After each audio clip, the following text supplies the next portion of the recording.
and welcome to another edition of the Paranormal Concept Show, exclusive to the PAUK Radio Network. I'm your host, Paul Rook, and as always, we are joined in the studio by the amazing Kerry Greenaway and the amazing Richard Clements. Hello, guys. Just amazing. Yeah, that's right. Yeah, you got amazing tonight. Yeah, well, I think we can live with that. Yeah. Well, I don't know. I'm not quite happy with that. I want stupendous every single week. You can have stupendous. I'll leave stupendous now. Stupendous Kerry Greenaway, everybody. Thank you. Yeah. Oh, dearie love me. it. So what have you been up to, boys? Huh? What you been up to?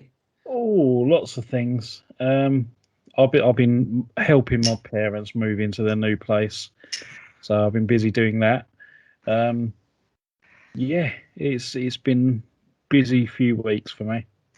Yeah, for me, I think quite quiet actually, and not a lot on. I mean, I did actually pop out last weekend and with our show producer Andy Mercer, and we visited a couple of sites down in Kent, and I've done a little live, which is actually currently over on the Paranormal Concept Facebook page. So if anyone's interested to see what we found, they can go over and have a look there.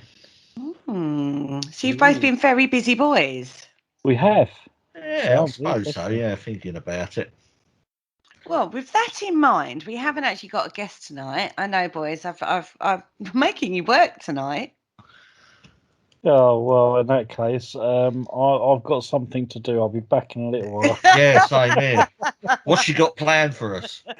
I know, I'm scared. I've been thinking, it's always dangerous, right, when I start thinking. Absolutely. But I have been thinking, now, my boys have been busy, as you've heard. And first things first, I'll start with Paul. What do we think of the concept of... like they say, when you do redecorating or when you move into a new property, it kicks off spiritual or paranormal, abnormal, nominal, all those wonderful words, kind of activity. What do we think of that? Do we think that's a fallacy, or do we think that's just one of those old wives' tales things, or do we think it's a thing? Possibly it could be a thing.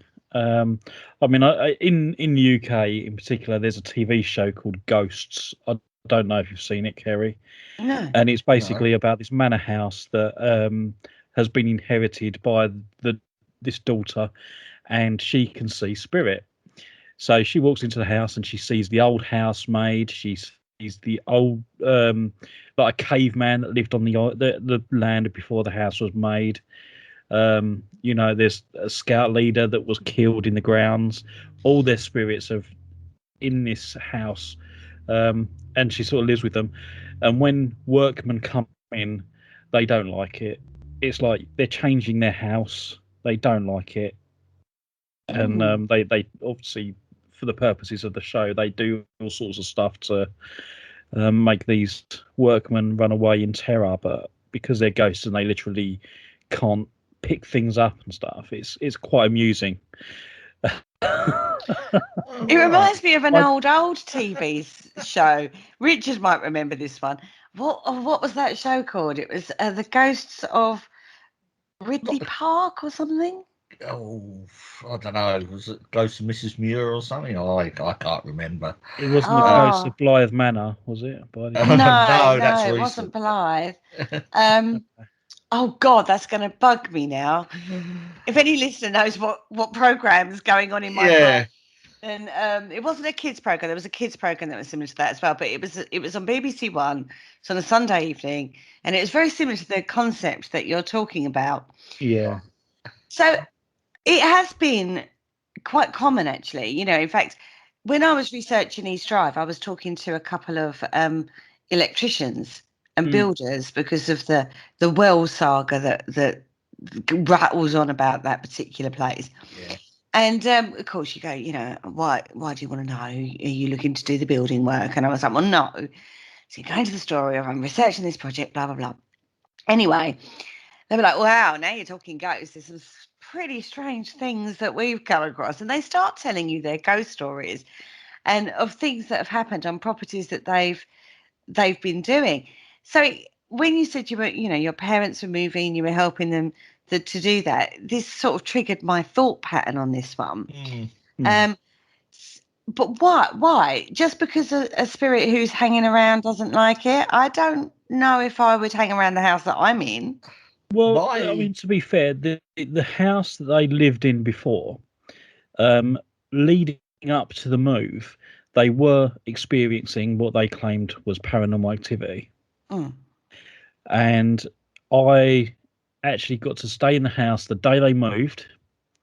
So there's just me and my brother there, and we was doing an investigation that night, and we didn't get anything. So I said, okay, when you've moved out, I'll stay here on my own, and I'll do an investigation on my own. And again, I didn't get anything.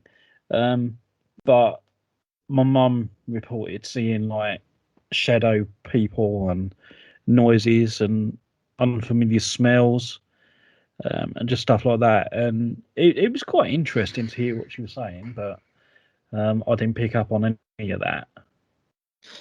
Yeah, my brother works in the building trade. He's a painter and decorator, and he's had a couple of stories to tell, sort of apparition-wise and stuff like that. But whether ghosts, whether it does trigger sort of an activity or not, I'm not too sure, because it all depends what sort of building work they've had done, because it's a well-known fact that if you build an extension or if you build a new house, I mean, it takes time to settle, doesn't it? So you'll get a lot of creaks and bangs at night.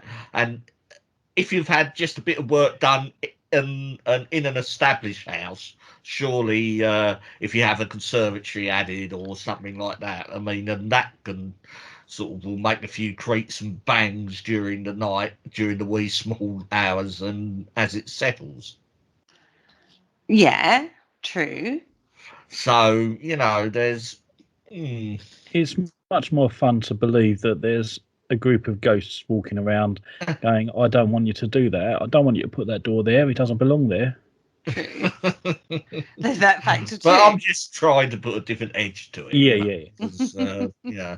It all depends, perhaps, But my brother's just a painter and decorator, so he's literally just gone in and painted like walls and stuff, and he's sort of claimed to have had a couple of encounters. So, well, that sort of...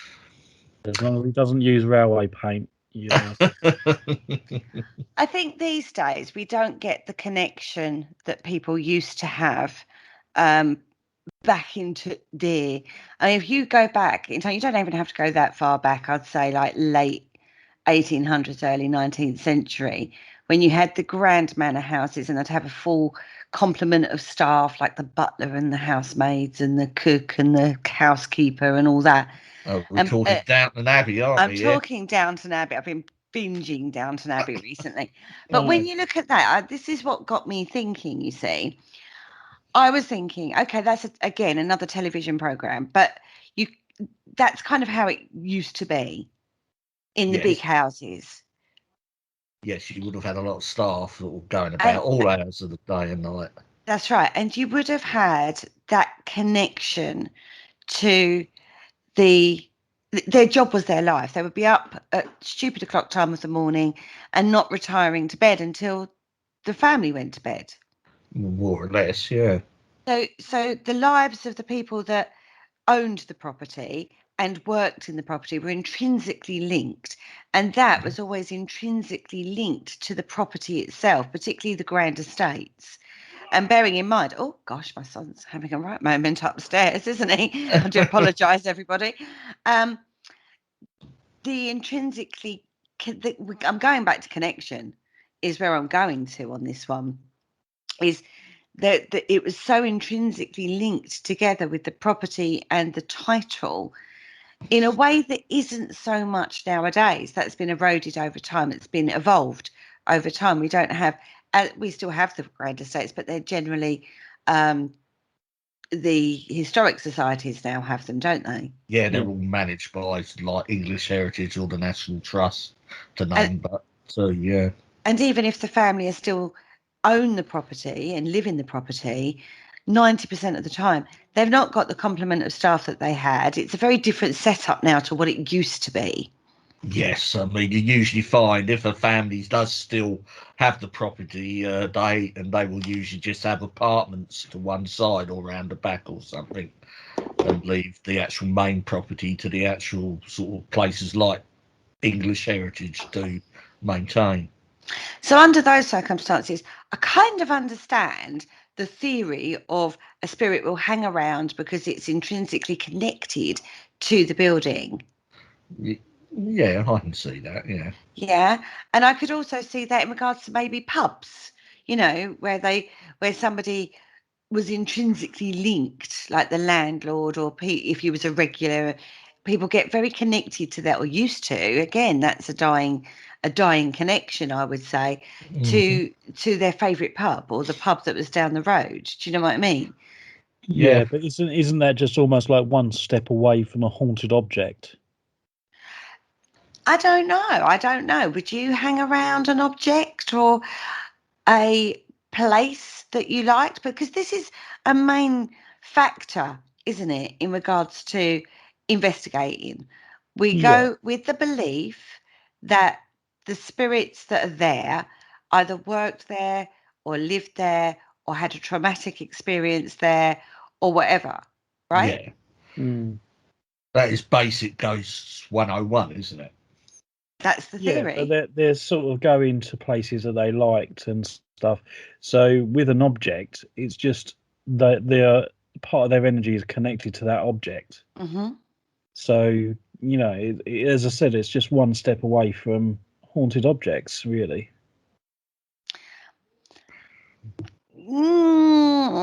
I see what you're saying. I can understand your thought pattern on that, but I think it's a different thing. Well, I don't know. I mean, if someone's connected to a house, it's only bricks and mortar, isn't it? So essentially, you're haunting bricks. So okay, so we could do a haunted brick museum. But there seems to be more of a dynamic with a structure of building, isn't it? Because people do live there and sort of stuff like that, and have lived there, and there is more of a sort of like and you can sort of trace it back. I mean, a Yeah, but building. then if someone every day of their lives smoked a pipe, what's to Yeah. say that they're not connected to that pipe once they pass as well? It is the same sort of thing. It is the same thing. For me personally, the jury's still out on objects actually being haunted. I know we have spent a lot of time in the past actually looking into this. I'm still not personally. It's just a personal opinion. 100% convinced. And you've got to be the same about haunted houses and having the connection between spirit and the house then, because it is the same thing. But I find a property. You know, there's space within that property. There's a lot more connection. There's a lot more sort of. It could have built. The energy has had Okay, so time to build up. what would you say then is the energy connected to in a Uh, house? and in a house, and what's it connected to? Yeah. No, see, I think the distinction is I'm going to step in at this point before they start getting the boxing gloves out. Right. I think that it's the person is an individual in relation to the house, Yeah. not attached to the house per se, if that makes sense. Whereas an object, we always see it as an attachment to the object. Right. Okay. I see. So it's an individual against a collective, Okay, so it still could. Okay, possibly.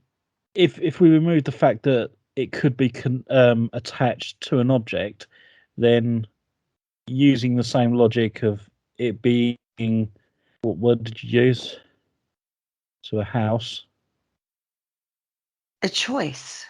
It's a Okay, choice, well, isn't it? they might have a choice to like their pipe and haunt that pipe so no other git can use it. But if you've got an object, very rarely will you get apparition. Very rarely. Yeah. There are various people that say they've got proof of apparition linked in the building that their object is. So then the automatic assumption is that that apparition is linked to that object, is attached to that object, right? Yeah. Mhm. But that's an assumption. Well, yeah, it's all The an And whole assumption. it's Really. also paranormal very field is an subjective. assumption. Oh yeah, no, I'm not disagreeing with that, but that's why we're discussing it, because Yeah. that's it's subjective, isn't it? Any evidence that's been caught is subjective, whether it be in a house or whether it be in a haunted objects centre somewhere. Yeah, Do you know what I mean? somewhere. Yeah. Mm. But when It's you an get an interesting one. apparition regards, like, say take one of the old historic houses, say Hatfield, right? Yeah. Beautiful house, stately house, been around for God knows how many years, evolved, changed, all the rest of it. Had that close connected family living there with the staff. It's had all that. It's now a house that you can go and visit, and owned by the Historic Trust. Can't remember the name of it. Historic England I don't know. I think it's National Trust or one or of the two. National Trust. Yeah, one of No, them two. Hatfield But House.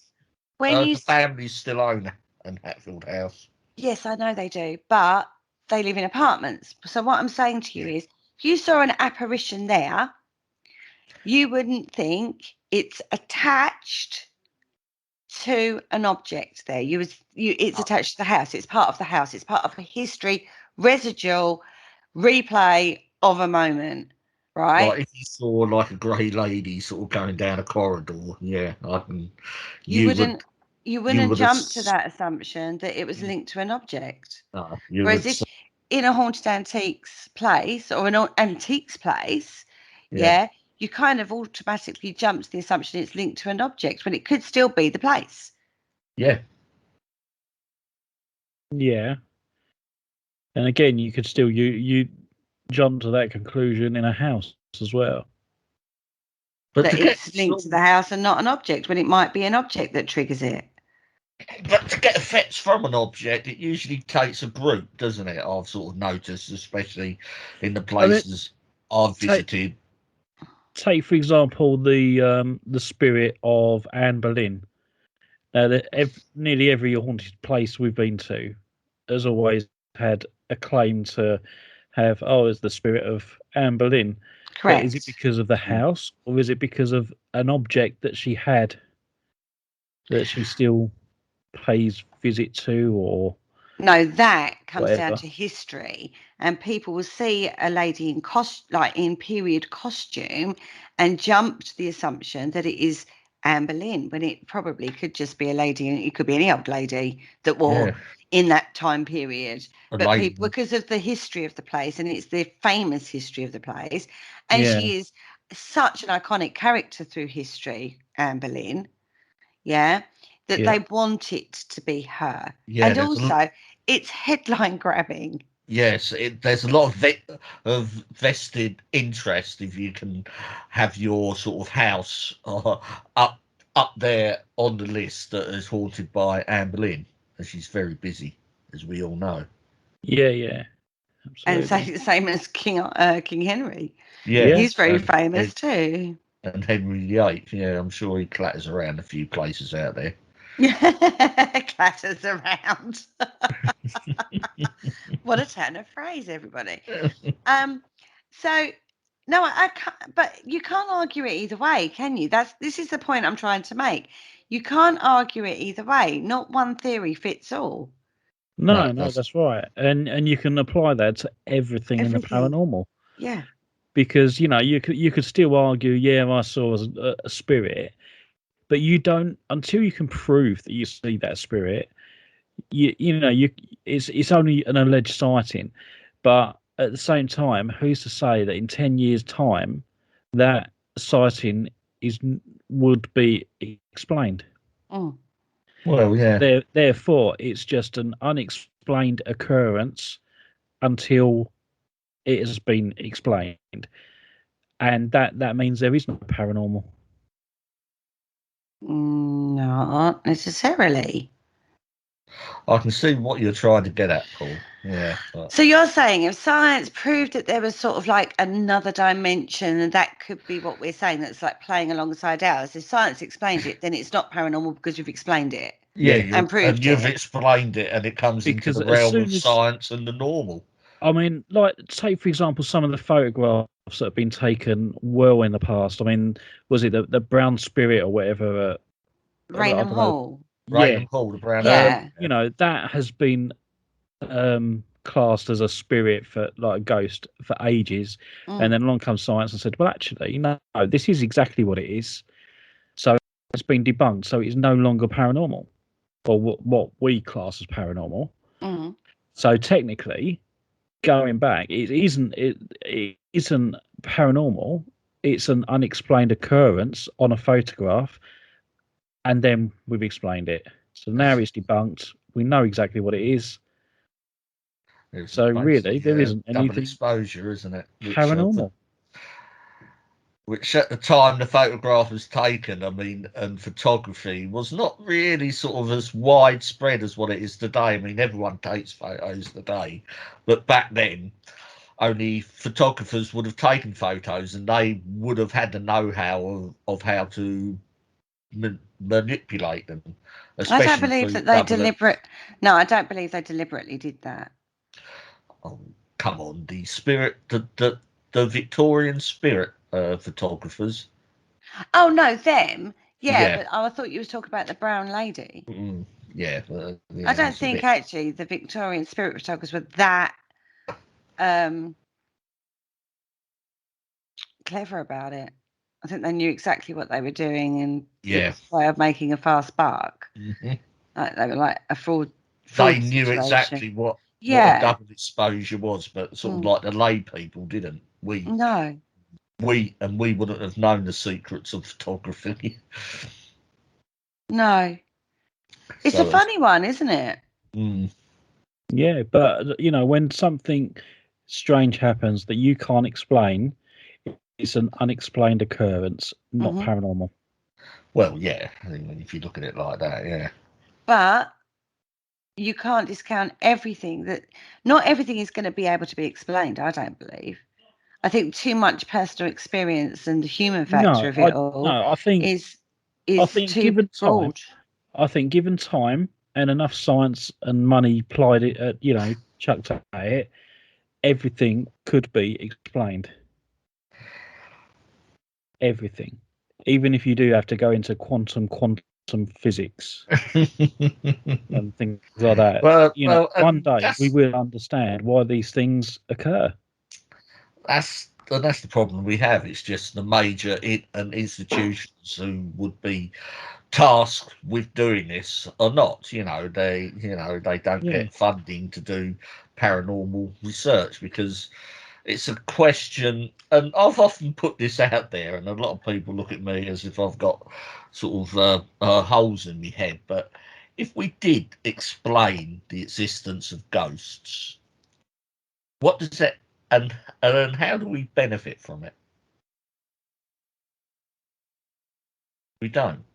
no, just get maybe a better understanding of life. Well, yeah, but how does it benefit us? It doesn't. No, not really. It's an It'd interesting destroy. topic to look It would into. For destroy all religion. well, No, I don't believe that. it I might I think reinforce that. science. No, I think science is fantastic. Great advocate for the Hmm. great minds out there of scientists. Firstly, I don't think they're ever going to be able to explain everything. And there are No. too many factors in too Yeah, many but ways. Hold they on, used to think that in the hold medieval on, period. hold your horses. Let me finish my point. Yeah, they're constantly evolving themselves in knowledge. They've admitted there are things that they don't know themselves. Hmm. And if you've only got to look at how they viewed black holes, when Stephen Hawking's put forward his theory, he was laughed basically out, and then Hmm. they've all come around to. Then he said he changed his mind and retracted his work, and then further research came out, and then he relaunched it, and now that is the standing theory on black holes. So they're not always in agreement themselves, science. Oh no. So they're never ever going to be science. As I say, I have great respect for scientists, brains that I can't even. Sounds like that even I can't understand. But you know what I mean. But they're not infallible. Oh no. No, but then look at the witch trials. You know, people were accused of witchcraft by doing simple procedures that we do in the medical practices now. Medical science has recognised that and gone, oh well, actually, yeah, that explains why that happens, and they do it as a matter of course. You know, it going back to medieval periods, they had wizards, Merlin, and all that. You know, magic. We can explain that now. We can't explain all of it. A lot of it's myth, and when myth gets Well, involved, I it mean, becomes belief. no, but all like the magic circle stuff. They all it is all science, and it's been looked at and explained. But there was a medieval bloke that go, oh look, it's magic. He must be a god. Difference of opinion in the studio tonight. Yeah, I feel absolutely. lots of different perspectives. I think there's too much that can't be explained. I don't think I don't believe everything at some stage will Yeah, be but that's explained. now. You know, in like 1,000 years' time, they might know everything. There will still be things they don't know. Well, It'll be a very different set of possibly. things we don't know. yeah, I'm but not saying it'll be the same as what we've got Yeah. today, they because Oh said no, that things, like I was say, totally. things are continually evolving and continually changing. Yeah, but And then our you get our you go perspective on that is different, isn't it? Like exactly, in and you know, exact like 1,000 years' time, the stuff that we don't know can all be explained. In 2,000 years' time, all the things that they didn't know possibly explained. It's just how we go. but there are things that happened thousands of years ago that we still can't explain. Things No, that they did thousands of years ago, we don't know what they did or how they did it or why they did it, no, because I think even a lot now, of because that has been lost in the I was about to say a lot annals of of information has been time. lost. oh, you're back to your Back anals, to are the you? annals of time. Do you see what I mean? So Hmm. Oh you yeah, I you've mean, got the infallibility of human in that. it's like at the weekend, one of the places I did visit was a Neolithic long barrow, Hmm. and the consensus of opinion is they were used just for burials. But now they're starting to sort of like and look into it, and they find that these places are acoustically attuned, you know, and they're finding a lot of stuff out about these barrows, and they're sort of like even sort of like thinking now perhaps the burial part was only secondary. They actually form and they're actually built for another purpose, but we don't know what. No, but they will still keep looking into it until they Yeah, understand it better. So, as I said, it just because they don't understand it now doesn't mean it's paranormal. Not necessarily, because the evidence for what it actually was could have been lost. yeah. And what we have now, a perception or our knowledge now, clouds in some ways our vision of what it was used for in the past. We get overcomplicated, perhaps. Oh, Well, yeah. absolutely. And then you get the conspiracy theorists come along and go, "Oh yeah, that was because they're talking to aliens." Yeah, well, I won't go down that particular route tonight, I don't feel. Well, we just have. Well, we're just going to retract that and go down a different avenue, I feel. Okay, we've bored that part of the rabbit hole up then. Yeah, I don't want to get into conspiracy theory, thank you. Not tonight. But it's interesting, isn't it? Because beliefs change. One thing we have learned over the past few shows, when we've talked to Matt Arnold, when we talked to Andy Mercer, when we talked to Steve Ward, Yeah. belief systems play a huge part in it. And we've heard quite a lot of different forms of belief systems in the last, from the Native Americans with Skinwalker Ranch with Steve Ward to the Christian religious belief system from Matt Arnold to the Jewish belief system from somebody who's researched it from an outside perspective with Andy Yeah. Mercer. See, now, obviously going back to the Skinwalker Ranch as well, that's another good example because um, I didn't really know too much about. I mean, I know there were bits and pieces, but and connected to UFOs and things, but I never really did buy that stuff. Um, but watching that program when they're doing the scientific Mm, exploration of Skinwalker Ranch, mhm, I know, like going back to the Red Indians and the tribes and stuff, they didn't have a full understanding, and they would put a spiritual spin on it, on everything that was going on. But looking at what they're doing now to scientifically explain it, it does actually look like, and I know you said it as well, Kerry, maybe there's a like a big meteorite underneath mhm, that have crash landed, and some of the elements in that meteorite mhm, has the radiation, and it's giving off all sorts of signals because different isotopes do that, mhm, Well, yeah, and it's having an effect. And from what I've seen so far, it is a very strong possibility. mhm, They haven't concluded it because they haven't found this meteorite, but it does fluctuate quite a lot. mhm. So, I do personally believe that is what it could actually be.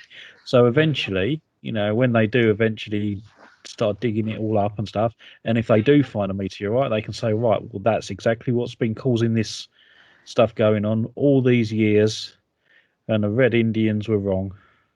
I don't think necessarily. Um, I think, my personal opinion. Again, I've watched the majority of those seasons. I think you're right. I think there's a meteorite underneath it. I think the play of geomagnetic forces and the natural teutonic plate movements and stuff like that yeah, is causing a factor there, which Mm, is why it's periodic, why it's sporadic. I think when they talk portals, I think it is an extension of that electromagnetic field work that the fields that are playing around there. I am finding it interesting though when they do, and I know this has been covered on a different show on PA UK, so I don't want to get into too deep an explanation, but I do find it interesting though what it's triggering within the people. yeah, People are yeah. having experiences. Is it because the experiences happen external to people and they're just witnessing it and observing it? Or is it happening to them not in their heads, but it's an an externalization of an internal process well, Process. no, going on? I I don't don't think so. know. I mean, because we all know that EMF fields have an effect on people. Correct. Yeah, Obviously, the radiation also has an effect on someone. Mhm. And in that particular show, one of the scientists did actually come up in radiation burns. After he opened a sewage, not, Yes, yeah. a silo. It was a well, wasn't it? He Yeah, it was went that's to like a one. right. But well then type thing. if But this but meteorite is sitting there underneath the ground, and it takes a little bit of time to build up enough energy to release, that would explain the fluctuations as well, because it'll fire off the RF or EMF or radiation or whatever, and then once it drops back down to a safer level, it stops. But when I looked into that briefly, and I will say briefly, opening those kind of tanks, underground tanks, can't remember the blinking word for it now, but I Septic looked, tank. I looked into that a little bit, and that is one thing they warn you about, the phosphate content that can Mm. build up within that, and you open them up, and it can have, you can Oh, get right. phosphate burns and ionizing radiation from them. Well, yeah, okay, It yeah, does that, say that. And yeah, then the next thing they open it, but it was clear as a bell. yeah. So he's just released all the build up. So Yeah, yeah, I mean, I don't know. I don't know the answer to Skinwalker Ranch, but all I'm saying is, again, we've got a place that's having, uh, phenomena that isn't explainable yet. yeah, Going back to where Richard's been recently, many, many long barrows around the country in the UK, and I would say other places as well where they have them, experience strange phenomena around them.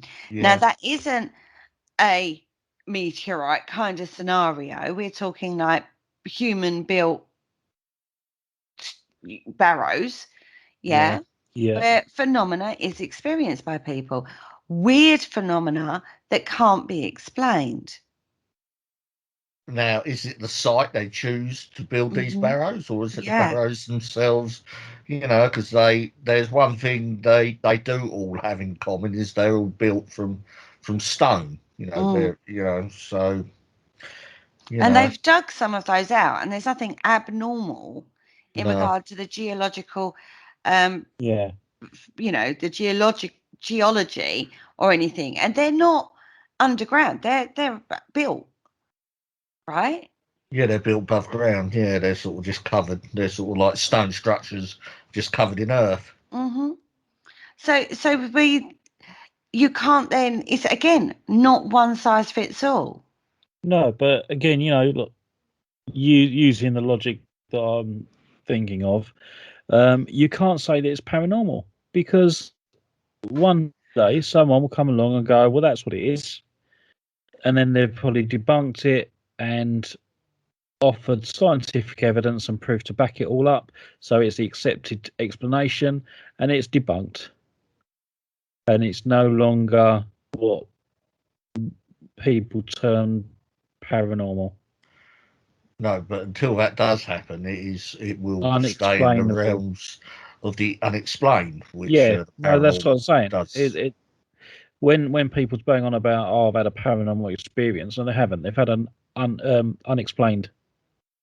So then we should change the show name. We should change it to the Unexplained Concept. Yes. Okay. That's I will get. Yeah, I will go and make up a banner for it then. And you carry on. Isn't paranormal an interchangeable term, though? I think the paranormal would probably just be an umbrella term for lots of unexplained occurrences to cover UFOs, cryptozoology, spiritual work, ghosts, and all those sort of things. So I think the word paranormal should really just apply to those. Obviously, there's more under that umbrella.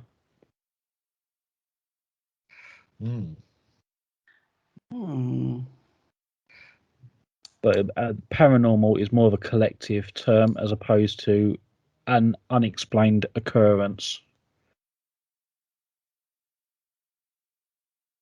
There you go. Mind blown. Well, not mind blown. I'm actually more mind blown that somebody who's in the paranormal and has been in the paranormal for as long as you have is actually having this opinion. Well, yeah, it's I've always said that I've had unexplained occurrences, and it's not paranormal until it's just an unexplained occurrence, and then until someone can explain it, and then once that's done, it's debunked, and we move on to the next one. Right. There you go, Kerry. That's it. Okay, well, that's it. Let's pack up then. Right, yeah. I'll see you tomorrow. Yeah, we'll leave it in the hands of the scientists then, shall we? Do we leave it in the hands of the scientists, or do we continue to explore it? Oh no, I think continue to explore it, definitely. Because but then on your understanding, on your understanding, people like you and me are never going to come up with the answers, are we? No. So what's the point? Because it's fun. But to have these experiences, we can document them as much as possible. So eventually, there's going to be so many reports of this unexplained occurrence happening that one day they might turn around and go, well, actually, what is causing that? It's happened so many millions of times. It already has. What is it? And I think people are. I think the scientists have looked at it, and kind of, I think the problem is, I think it's going to become, or it's going to come about by being a byproduct of research on something else. Yeah. Yeah. I think that's how it will end up happening. I don't think someone's going to go, oh, there's millions of cases. I think we need to look into this, because I think that's already sort of happened. I think there's plenty of people throughout the years that have done in-depth studies of various Absolutely. avenues and I not come up with a definitive answer that they can surely by now scientifically the prove. No, that go they on. can scientifically prove. I think what will happen, it will come off the back off of other research, like the guy we talked about when we was talking about X marks the spot. Do you remember we talked about portals? Yeah. Yeah. And was it Mr. Randolph? Can't remember his name. God, my brain tonight is horrendous. And he said that there was that where the electromagnetic fields from the sun and the earth electromagnetic fields, or the geomagnetic fields, wasn't Yeah. it? Here, and where that is, it's almost like an X spot. And Mhm. he could Yeah. then highlight those, or they could document those X spots, and sometimes they were fleeting and sometimes they were more sustained. So within that, what's next? The next step to that, they've now managed to find these X spots, but then the next step for scientists would be to what happens, what is the mechanisms that Yeah. happen within that X spot. So I think your explanations that you're wanting will come off the back of research in that way more than Absolutely. somebody And looking at individual experiences. I mean, scientists have already, I think some scientists have already concluded that we have a soul just on the bare um, facts that when we die, we're like 1 gram lighter. That is And controversial research, though. yeah, I That's been know, but bandied about as like a definitive proof, but no, that's but it's just one of the early building blocks, isn't it? Once it's been looked at a little bit more and more and more, and that case then builds up and up and up. And then in the end, they'll go, well, actually, yeah, okay, well, science will now recognize that we all have a soul. like I say, that research in particular has been only looked at by one person, and no other scientist has actually been able to recreate that. And that is actually the basis of science, to create an experiment. And it happened the same with Persinger's helmet. Yeah. What was reported in that particular experiment with the geodes on, the geode helmet thing, and Yeah, people were explaining the God helmet. This is where the God helmet came out, because of visions that were seen. And it was believed, that's where the belief is, that the electromagnetic fields in your brain are creating these experiences, or making you more psychic, more open to the world. He tailored his results, and it hasn't been recreated Yeah. in other areas. When yeah, I was looking at that shocked me, how and in homeopathy as well, it's exactly the same thing. That proof hasn't been proven by multiple peer group review pressure. When yeah, you do a study, you then have to put your findings to your peer review. Yeah. Yeah, That's right. yeah. that's what you have to do. Yeah. And when the peer review, they come back and they go, yeah, well, you can improve your experimentation because you didn't do this, or you need to do that, or we need to do this, or we need to do that to get more of a definitive result from that. Right. Yeah. But And as I this said, is the it's just a problem. building block, isn't it? It's just one Lego brick right at the base. It That's needs one more to person build a starts solid. it. But Eh? that's one person says that. But then when other scientists have tried to recreate that and had completely different results that kind of debunk what that first scientist said. That's not a building block. That's like very rocky foundation. Mm. And we've seen it time and time again, even with memory water.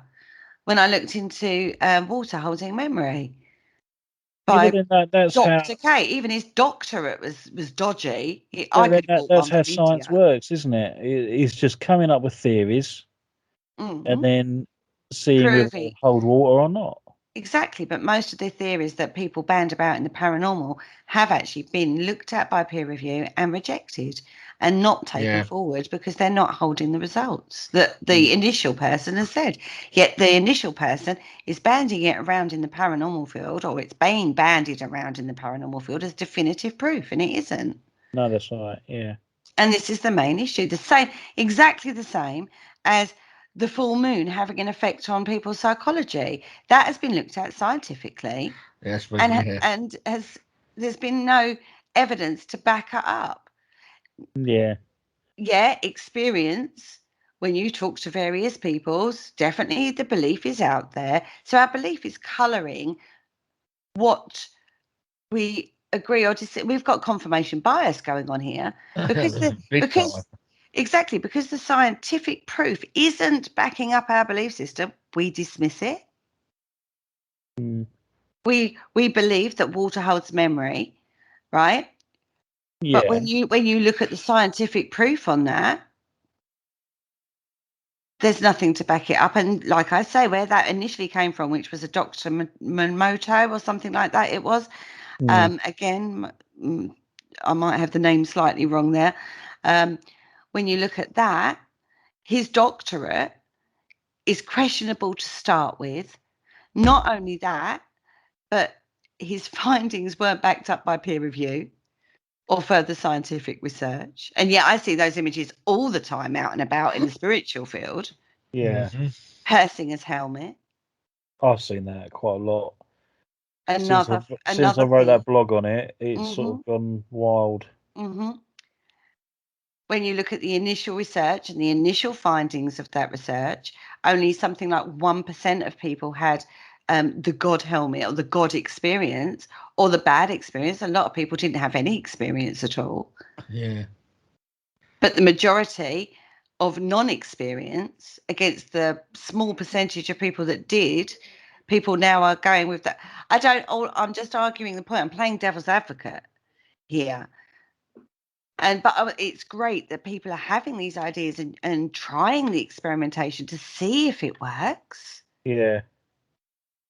Also, I would just like to add, the Persinger's helmet, when he did his experimentations, was done in a soundproof room.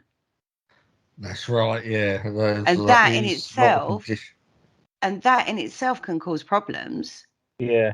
People have issues when they spend in the completely soundproofed room. I'm not talking soundproofed in regards to like a recording studio kind of soundproofed room. Yeah. I'm talking like a proper sensory deprived soundproof room kind of scenario. Do you know what I mean? That in itself can cause issues for people. Yeah. So when you start looking at the methodology and the parameters of the experimentation that took place, it starts throwing more and more questions on the table. It starts throwing more and more doubt on it because we have knowledge of the human body and how it reacts under certain conditions. Yeah. Just playing devil's advocate, Paul. Oh no, go for it. Yeah. You know, flipping the coin either side on this one. Obviously it's not an exact science because it's never looked at in depth. Right. So you now said it's not an exact science, and yet you're relying on science to come up with the answers of every paranormal experience people have. They will eventually, if it was to be looked at. They'll at come one up with some stage, form of explanation. I will to be give serious, you right? that. At one stage, the whole world believed the world was flat until science proved them wrong. I won't discount that one. No, we'll give you that one. And that's the point. I will give you that one. Yeah. But that is something physical and tangible that can be proved beyond any shadow of a doubt. Whereas the paranormal is more tenuous and fleeting and changing, and one size doesn't fit all.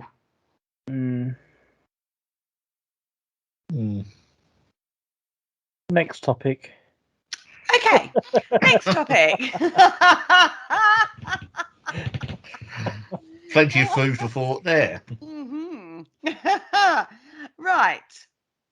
So the next topic I'd like to bring to the table, we did an investigation, guys, didn't we? Yes, we did. Yes. We did an amazing location, amazing place. It's brand spanking new on the market. It's called Curiosities of the Fifth Corner, and it's owned by the amazing Henry Scragg. And if you're into all sorts of the weird and wonderful, occult, skeletal bones of Yeah, animals and humans, and taxidermy. and oh gosh, what else is in there? Funny chairs. Yeah, Yeah, funny check. Gosh, yeah, we'll get to that one, history. Richard. Don't you worry. Yeah, history, all sorts, the macabre, all sorts of weird and wonderful things. It's not for the easily offended. I will No, put that out there. It's thoroughly fascinating place, right, guys? it is. It was the second I walked in, I was just wow. You can spend most of your evening just looking, can't you? Yeah, Oh, yeah. easy. And for the listeners out there, it's like a Victorian curiosity, and as well, the name's in the title, sort of place. It's got some of the most bizarre stuff in it you'd ever think of. Mm-hmm. Even stuff that you can't think of. Yeah, Yeah, and that. yeah. Mm-hmm. That's what I mean. You just walk in and just it's wow.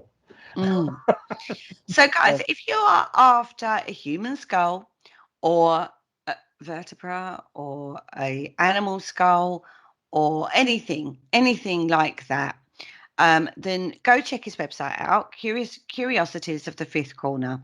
It's called. It's a shop, but we got the pleasure to investigate this shop. The first people to investigate it. Yeah. Now, I would argue that if anywhere has got haunted objects in it, this kind of would be the place, right? Oh, absolutely. Yeah. If there's any sort of validity in the haunted object idea, that would be the Yeah. place. Mm, Definitely. totally agree. Now, the team was only a small team. Yeah, we had a team of 8, didn't we? Yeah. It was a bit difficult because the night before, certain members of the team had already been out the night before investigating. So they were a little weary, shall we say. Yeah, poor Richard was. Yeah, I fell asleep there, but there we go. He had a little snooze at one point. Naughty Richard. But that kind of indicated to me how comfortable it felt in there. It was. I don't think I've ever felt so comfortable in any other location. I mean, it was bizarre considering. Yeah, I think it was still just the factor of wow. Overwhelming. Yeah, absolutely. And yet, it lingers. Have you not thought that the place lingered? How do you in mean? what respect? My brain or my mind keeps going back to it. Oh, yeah. Yeah. I know what you're talking about. Yeah. So once you've been, you never forget. And it's Now, I always know, there. but I know this shop intimately. Yeah, I knew it before at its previous location. I know the stuff I know Henry. I know what he's into. I know the place. Do you know what I mean? Yeah. I know it. So for me, this isn't a shock factor when I walk into that shop. It's like, oh, curiosities. Do you know what I mean? Yeah. I'm not overwhelmed in that respect, yet the place lingers to me. Yeah. Why do we think that is? Because I'll put it out there to you guys. Does it do that for you beyond the fact that you've been there and you were overwhelmed and it's full of amazing stuff? Yeah, I suppose it does for me as well. I can't wait to go back because although we was all weary and stuff, we still did get a little bit of information, and it's almost like because it was a new venue, it was almost like just giving us a taster. Yeah, you got that, but I think that place is going to need some serious work done, and because it doesn't fall into the traditional way of investigating, does it? No. For one, it's not very big. Mhm. So you are literally just sort of sat around the table. A morgue table. Yeah, a Yeah. mortician's slab, yeah.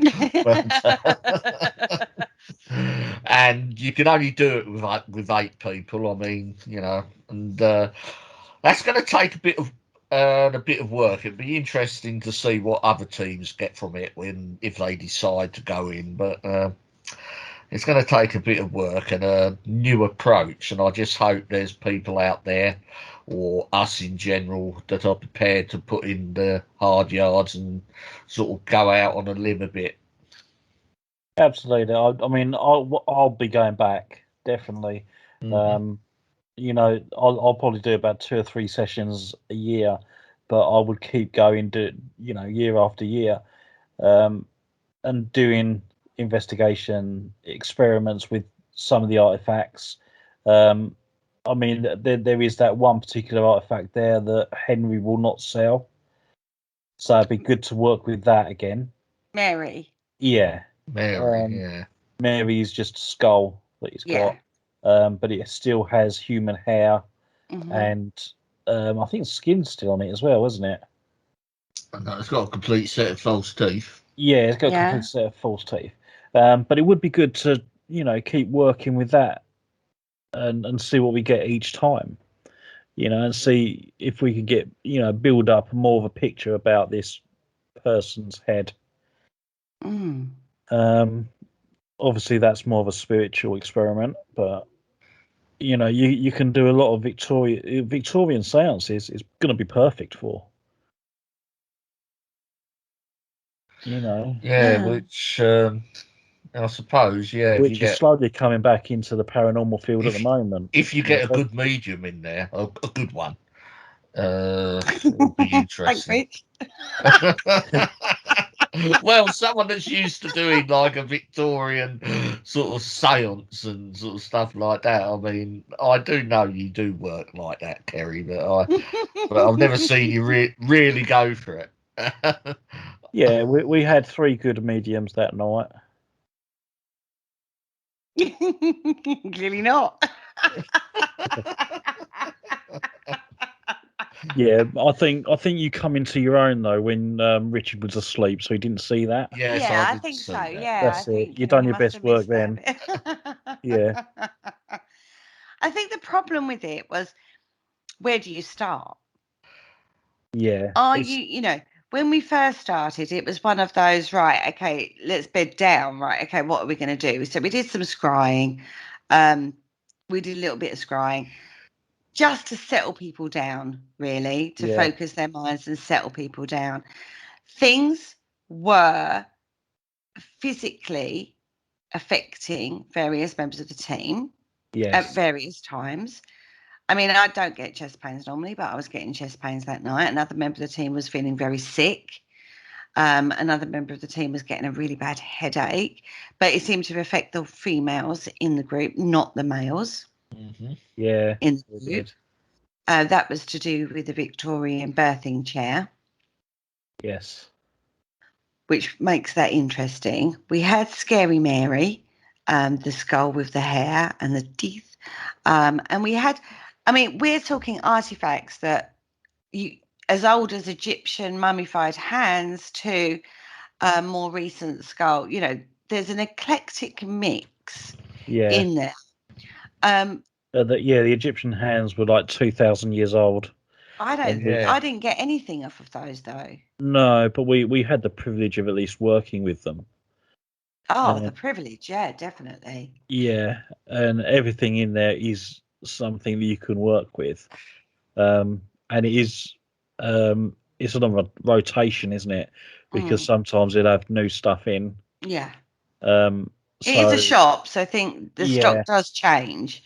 Yeah, um, I just think it's an amazing place, and I just can't wait to get back there. yeah. It's definitely one for further exploration, I would say, on that one. But Yeah, we were all it's very, very aware that um, the team were weary. yeah. Yeah. That, I mean, gosh, Richard didn't even do any dowsing, Paul. No, I didn't no. know. I forgot all about that. He done a lot of snoozing, but no doubt. Yeah. It's only a little bit. He didn't do that much. But that's what I felt. I felt that it was almost like people left themselves out.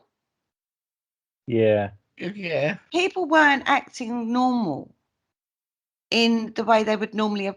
So, like, say you go to a different, like, a normal location. Like when we did Nettie's Head, right? We walked in, we knew exactly what we were going to do. There was, I was gridding, and we were going to do this experiment and that experiment, and we had this going on, and we had that going on, and we were doing all of that. When we went there, we sort of just sat around the table, and it was a bit like, oh, now what do we do? Yeah. It felt a bit like that.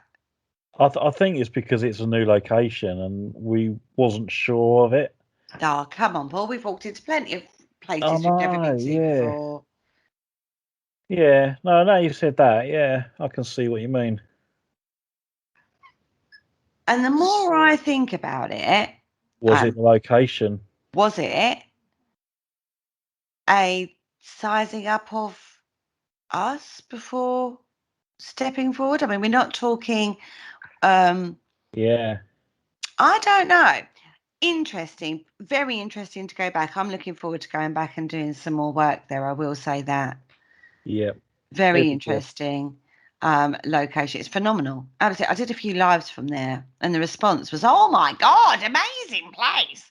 Yeah. And it is. You can't. I mean, gosh, just in where you make your tea, your cup of tea, where the kettle is, just that little room there is just phenomenal. Oh no, absolutely. And that's just tiny. It's just like but so much for the eye to see, and you don't see it all. That's it. But it is obviously it is for hire. Mm-hmm. And I'm the person that people need to come to hire it for the paranormal investigations. Mm-hmm. So they can contact me through paranormalconcept.com or on the Facebook page. And yeah, contact me and I'll give you the email address and stuff to email with all the details as well. On that note, we're actually going to take a quick break. And then when we come back, we're actually going to delve a little into a Ouija board experiment we did. Join us right after this.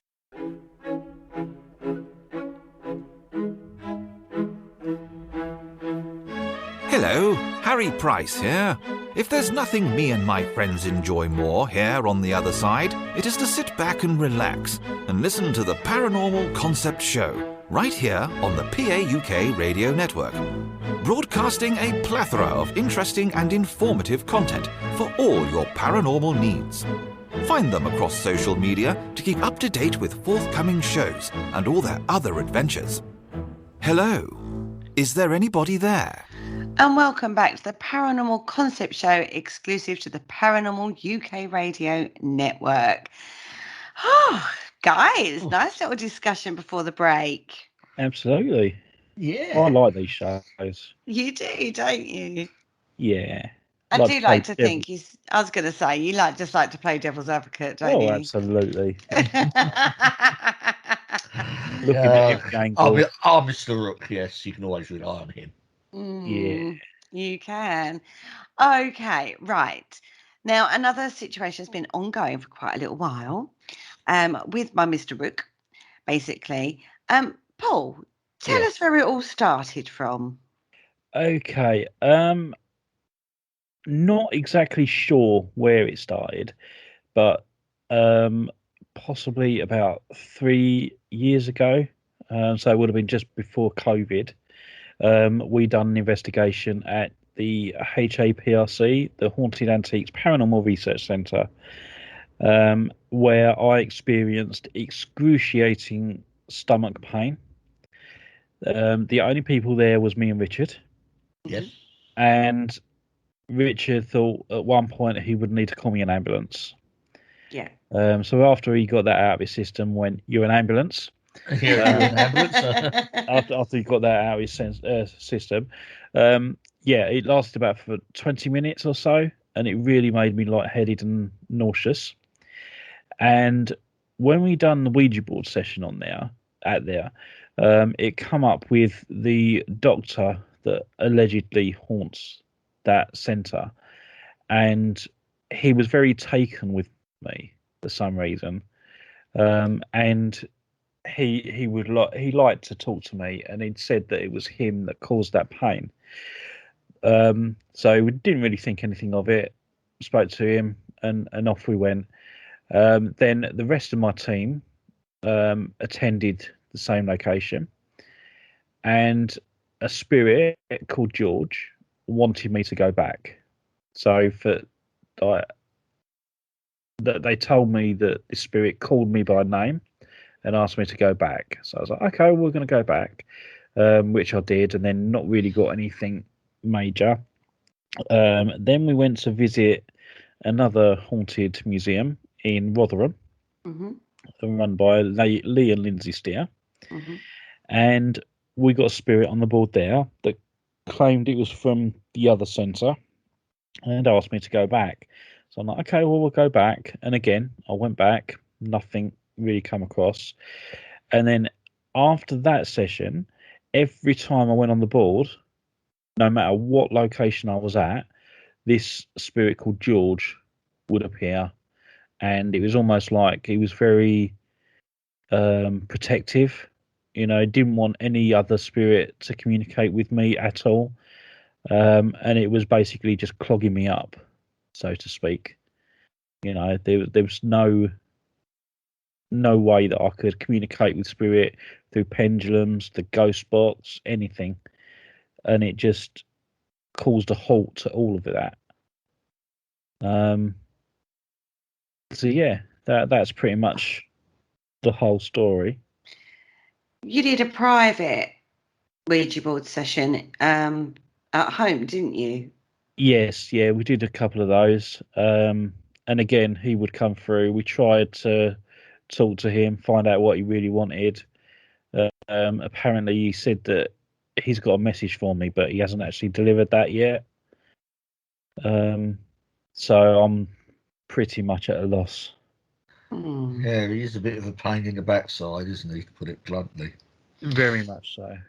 So, Richard, on that first Yes. encounter at the HAPRC, you was there Yes. when that happened. What's your take on that evening? Well, when Paul went down, he did go down, and he was in a lot of pain. And I thought, oh God, we're going to have, he's going to be vomiting pea soup in a minute. I thought, and honestly thought that he was sort of. Well, I didn't jump to like the spiritual things straight away. I thought that he had a serious medical complaint, and I thought his appendix had burst. So that's the line I was going down, but he sort of managed to sort of settle down. And once he settled, he seemed to settle okay. And, we slept well after there. We both slept at the centre, and we done a bit of Ouija board, didn't we? And that was when he sort of first came through, but we didn't get any name, but he was sort of mucking around. He was very sort of joking, and every time we asked him to come forward, he sort of come forward as Zozo. Yeah, we're not having this. Well, Paul sort of said in not so many words, we're not having this, but that is sort of something that hasn't, but we haven't really sort of moved on from that, have we, Paul? No. He often does start mucking about at the beginning. And we're like, what's your name? And he often does go to Zozo, or he'll go like XO, XO, XO, or he'll just pick another two letters and he'll just go between the two. So that it's always recognisable that it's him. It's a difficult sort of situation to be in, because you're only in these locations for a set amount of time, and if Paul's there and you've got an Ouija board, I mean, it's even worse when he goes on it. I mean, you can, but this sort of George character, if this is who it is, seems to be quite dominant when Paul's about. even when I'm not there. So Though, it begs the question whether my, it's a my other half done an investigation when I was in Skegness, and she was in where was it? Harwich. So Yeah. they're quite a long distance apart, and he came across on the board for her that night and asking for me. Yeah, it seems to be people that are sort of even close to you as well. He seems to sort of try and monopolise. So I'm just fed up with him, to be quite honest. I haven't got any time for him and whatsoever, but that's just me. But I can understand that you, Kerry, have tried a bit of work with him, haven't you? Yeah. We'll get onto that in a minute. Yeah. So your belief at the time was it was attached to the board, right? Yeah. And that this spirit George has got a message for you. Yeah, the message thing didn't come about so much later. Initially, I just thought it was a spirit at the centre that liked to come forward and talk to us. Just as simple as that. But this has got worse and worse into the Yeah. point of wherever you go, whatever location you're He's at, always there. he's always there, Yep. stopping the proceedings in its tracks. Yeah, pretty much. So we decided, the three of us, between ourselves, that it needs to be resolved somehow. Yeah. Right? So we got together one afternoon, and there was the four of us, Lucy, Paul's partner, Paul, Richard, and myself. We got together. We said, right, let's deal with it. One way or the other, we're going to deal with it. Yeah. Doesn't work with the girls on the board. Tried it. No.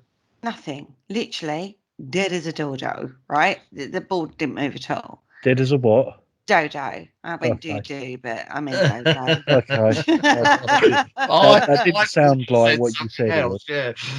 But carry on. Slurred my words there. It was a dodo. I think we're going to have That's where to I was mark heading this for as that one. explicit. Then Richard and Paul went on the board, and we just had 12s, didn't we? It was just like going around in circles, really. Yeah, just as, you know, I get our mate when George is about. You know, as I say, I haven't really got a lot of time for him, to be quite honest. But so I thought, when it's doing that, when it's going round and round, and the energy is strong. I mean, it's not a weak energy at all. It's not like slowly going round. We're talking like whizzing round. Yeah. What do we? Right. I'm going to throw it out there because I'm going to play the devil's advocate a little bit on this one. Right. Not taking my spiritual work into account on this one. Mm-hmm. But what do you make? People say it's the ideomotor or idiomotor effect. Involuntary responses that you were making without being aware of it. See, normally I would agree with that. Mm-hmm. But it does come across strong. Mm-hmm. And I even close my eyes and it still spells out different things, you know, and it is all, it always makes sense. He certainly seems to respond more to straightforward yes no answer questions. Yeah. But there's only so but we've exhausted that sort of avenue. You know, we really want him to sort of like spell out sort of what he wants. You know, but when it actually goes onto the board proper into that, you know, we just, you know, he just leads us on a merry dance. Mm. See, I always used to think it was like the motor response, but I mean, it could still be. I don't know. That's why I find the other experiment that we did a lot more interesting. Mm. You're talking about what, the automatic writing? Yeah. We weren't getting a lot with the Ouija board, so I said, right, fine, take the board away. Try automatic writing. Paul you've not really done automatic writing like that before, had you? Not like that, no. Literally, Paul sitting, closed eyes, holding a pen. Right? Nobody's asking questions particularly. I'm just saying, tell me your name. That's all I wanted to know. Tell me your name. He spelled out George. Yeah. Then I was like, I want your surname. What's your last name? Tell me your surname. Because if you've got a surname, you've got somewhere where you can go with it a little bit. You start building up a picture. If he starts telling you details like that, then he might start giving you dates, references, places, that sort of thing, right? Trying to get the spirit, inverted commas, to open up a bit more. So without verifiable information, what can you do? Exactly. You're just taking it on blind faith that you've actually got a spirit called George there, right? Yep. Spelled out George again. Then he started doing the swirly gig. We'll call it the swirly gig, going round and round and round. What was interesting is when I told him to tell me his name again, he spelt George out, overlaying the first George that he spelt. Yeah. He went basically retraced his steps over the George. Now, Paul's got his eyes shut. I'm watching Paul like a hawk. I trust Paul. I'm not going to say he's faking because I've watched him like a hawk and I know him as a person, right? Yeah. But that was weird. I also did feel a little bit more energy in the movements of the pen when you place that crystal down. Yeah, I put a big amethyst crystal in front of the paper. That was when I first started, it was just jerking slowly. But then when you put that crystal down and said use the energy of the crystal, it then started flowing more. Yeah, power of crystals, you see. Yeah, absolutely. All I'm saying. Well, no, that is just that I felt that energy change. Yeah. Wow. Again, that's another part of it that I found interesting, and the fact that I actually went over the first George written. That was really interesting to me. Because he had his eyes shut the whole time, so he could have been anywhere on that piece of paper. But he actually went back and retraced the George on the piece of paper. Then he started doing the squirrely gigging, which, so, you know, if we took a photograph and shared it, amount of people that are going to go, oh, nah, it's pareidolia. You're seeing what you see, but we saw it written out before all the rest of it was done over the top of it.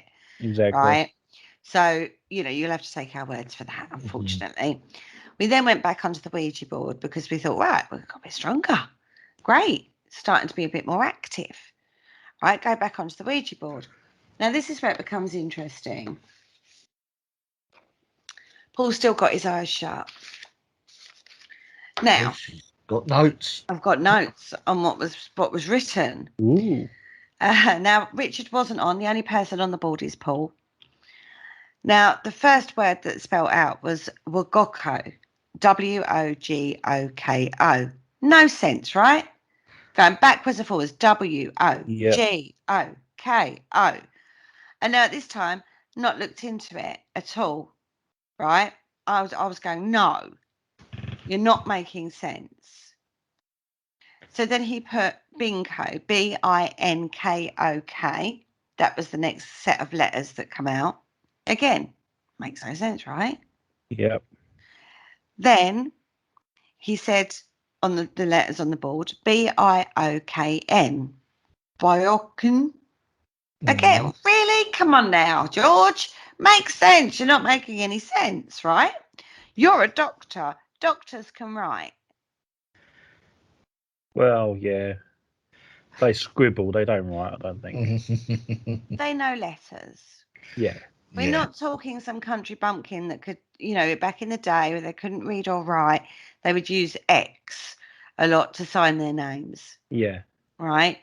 We're not dealing with that kind of character. He's a doctor. He's a learned man. Yep. Right? So this is making sense at all. This is mucking about, is what we're thinking at this time, right? Yeah, we are. Right. Then we had a larger set of letters come out, which was RANK EMONGTAT.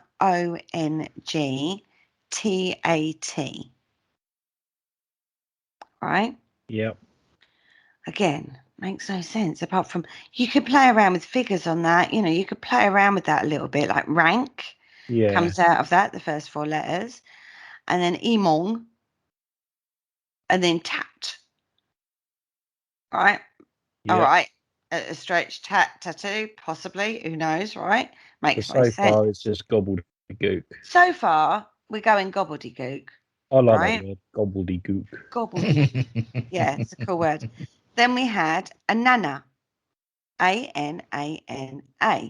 Again, ANANA. Yeah. Going backwards and forwards again makes no sense. Again, no. And now I'm going, tell me your surname. I want your surname. Is this when you slammed your hand down and I thought you was gonna like punch me in the head? Yeah, I was getting a bit cross at this point. Yeah. I slammed my hand down on the planchette and I went, no. And I was like, not my fingers. I wouldn't have got your fingers, don't worry. I was going, and I went, no, tell me your surname. Getting strict, right? You know, as you do. Yeah, you did. You was well scary. Ah, so even I was scared. going to hide under the table. Even Richard jumped out. Well, of his yeah. in the I was in the conservatory. crystal room, yeah. Yeah. He was like, what's going on? Even Marley woke up to see God what was knows going on. what your neighbours thought. Yeah, because I was shouting at it at this point, wasn't I? Yeah. And it came up with Codan, Codan. Codan or Barbarian. Codan the Barbarian, yeah. Right. This, but it does go on. I will come back to this because I went away and did some research after the event. Yeah. Right. Oh, okay. So what was interesting was the first 3 words that I've spelt out were Goko, Bangkok, Biocan, are all Urdu, or Eastern. We'll go with Eastern. They're What actually words. Languages? Mm-hmm. Oh, okay. The first one is harmony, means harmony, Wagoku. Right. And then Bangkok is a derivative of Bangkok. Right. And then Biocan is actually Urdu and means by God. Right. Now that could be coincidence. That could just be one of those things. Yeah. I think, no, I don't know, you know, one word, coincidence, maybe even a second word, but 3 of them on the trot. Not really screaming a George. No, A it's doctor. Well, it A depends nana. on how old he is, and going back to those 3, you know, because we do have a lot of doctors in the country that are from sort of that part of the world, don't we? Yeah. Well, with a name like George, your assumption. But perhaps, I mean, I've worked with sort of Indians and stuff, and we call them Fred and stuff because we can't, you know, and they're sort of like English-sized names, you know. I worked, you know, because nobody could pronounce his surname, and he was just known as Fred. Wow. I don't know. And then I couldn't really make sense of rank Emong Tat, to be fair, unless you added letters that he hadn't spelled out. Okay. Okay. Because I was thinking it could possibly be rank amongst at, and then I'd shouted at him. You scared him off. He was probably just about to finish that. Maybe. Yeah. I don't know. But as I say, that's reaching, I would say. Yeah. That was a reach. And Nana is actually Arabic. It's a name in Arabic. Right. So he's well travelled. Kodan, bearing in mind at this point I'd screamed at him after the Inanan. Yeah. And I'd said, tell me your surname. He came out with Kodan. I looked into that. It's an old English surname meaning at the cottages and was well known. So I plugged in George Kodan into the old Google search engine, and there are George Kodans. Didn't go any further than that because obviously I don't know any more details. Oh, Don't know right. age period or anything. So this is like on a basic search, this is bringing up results, right? Yeah. It's So I'm like, interesting. well, however, devil's advocate on this, nothing's tying the two together. I'm not making sense of either. Do you know what I mean? I'm going, well, so what have I got? A Japanese, Eastern, Yeah, Arabic, English. Which, I'm bouncing around here on cultures. There's nothing there that's tying it together. It's not making much sense. I don't know. Maybe more's going to come out. But George, at this point, after the Kodan, starts, says Mamu, Mamu. Again, it's another Urdu word meaning uncle. Okay. We've had 2 Urdu words come out. Then he starts speaking plain English. He spells out mum not well. yeah. I remember that bit, yeah. Mm. So he said, well, what's wrong with her then? What's wrong with her? Yeah. Is it Paul's mum? My mum? Richard's mum? Yeah, Lucy's mum? his mum. Yeah, who's not well? And it's spelled out on the board, muscles in a. And then Paul said back. Yeah. I thought it's spelled back. And that's what was interesting. Paul went, oh, God, muscles in her back. And I went, it didn't spell out back. And Paul was like, yeah, it did. I went, Yeah, no, it there was a bit didn't. of a dispute then, wasn't there? I remember It that. definitely didn't spell it out on the board. That came from Paul. Mm. Is he channeling at this point? Is this now coming from Paul? Have we now got George linking tightly in with Paul and controlling the movements on the board? And Paul's picking up on that connection. It's a question out there. Yeah, no, I don't think so. Oh, I don't know. I mean, he seems to be quite close to you, Paul. I mean, we sort of, I think we've discarded the Ouija board being the problem, haven't we? Yeah. Then it spelled out arthritis Yeah. on the board. Yeah. Then it spelled out nunny. But at the same time, it's spelling that out. And now, bearing in mind, Paul's eyes are still shut. He's just letting it go, right? As in, he's just letting what happened happen. He's relying on what me and Lucy are actually saying as to what's going on the board. He's not watching the board. He's got his eyes shut through the whole thing. It's spelled out nunny, no, and then Paul said nan. This all was sort of like simultaneously happening. Yeah. So we asked if he was trapped. Are you trapped, George? And he said yes. And then he spelled out banish. Yeah. And that begs the question, does he want you to banish him, or is there something connected to Paul he wants banished? I mean, it's... Yeah, it wasn't really explained. Wasn't clear. No, it didn't say what he wanted or what he didn't want. So I said, right, okay, George, I need a few more details from you. Where are you from? And he said Norwich, spelt Norwich out on the board. Mm-hmm. And then at this point,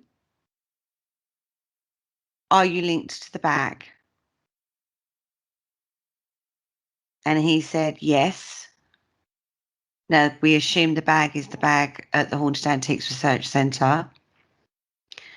So he asked where the bag was. And he spelled out the beginning, not the whole word, but just the beginning of Hinckley, Hinc, Yeah. which is Hinckley, which is where the Haunted Antiques Research Centre is. Again, simultaneously, Paul, we all sort of went Hinckley because he was halfway through the word. We thought, well, Yeah. we can jump to that one. And he said yes. As soon as we said Hinckley, he said yes. And then we asked what date. We asked for a date, and he said no. And at that point, it went dead on the board. Yeah. Dun, dun, dun! So what do we make of it? I don't know what to make of it. I want to do further work on it. Yeah, I mean, it definitely warrants further investigation and work, because it seems from that exchange at the end, one of the things we were talking about is whether he's quite a weak sort of spirit. That's what he is. That he's sort of there's a lot of clutter around him which he can't make himself sort of heard. Yeah. But if you spend time with him, work it, because that whole session we done, that must have gone on for about 2 hours, wasn't it? Oh yeah, it was a long time. It was a long time to sort of get that. I mean, the listeners have just had the condensed version, but that was throughout an afternoon. So, Oh yeah, there was a lot went on. I was working, I was working spiritually with my team. There was a lot other stuff going on that, I'm not brought to the table really, because I can't prove any of that. That's my work. yeah. Do you know what I mean? That's sort of like going up into the ether, as it were, and that's only something I can say that that's what was going on, but no one's ever going to be able to prove that. I can't prove that. So I've literally outlined exactly what we got. Take it, up to you with what you believe. Are we reaching? Possibly. Is it coming from Paul in regards to the idea motor effect? He believes this spirit's on the board. It's, his deep subconscious at work, playing this out on the board. Well, I don't know. That's a possibility, isn't it? It is a possibility. You can't discount that. Yeah.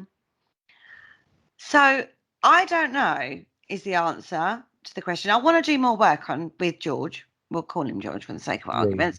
I want to do more work. Now we're starting to get a rapport, because he did try to come through later on that evening when we went to the curiosities investigations. We went on in the evening to do the curiosities investigation. He tried to, and I said, no, you're not on the board, George. Go away. Not now. And he did.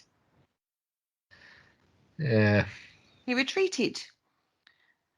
Yeah. Maybe he's starting to get. I had been very strict with him in the afternoon. So whether or not he was like, oh, I'm crossing her, I don't know. I doubt it.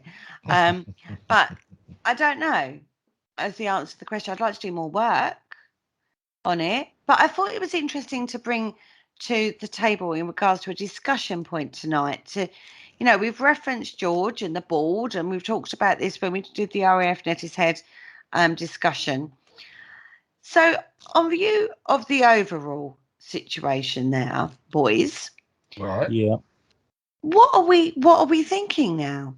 Paul, what's your perspective on this now, Mister? I'm always like the level-headed one of the group. I'm not too sure what to make of it, to be fair.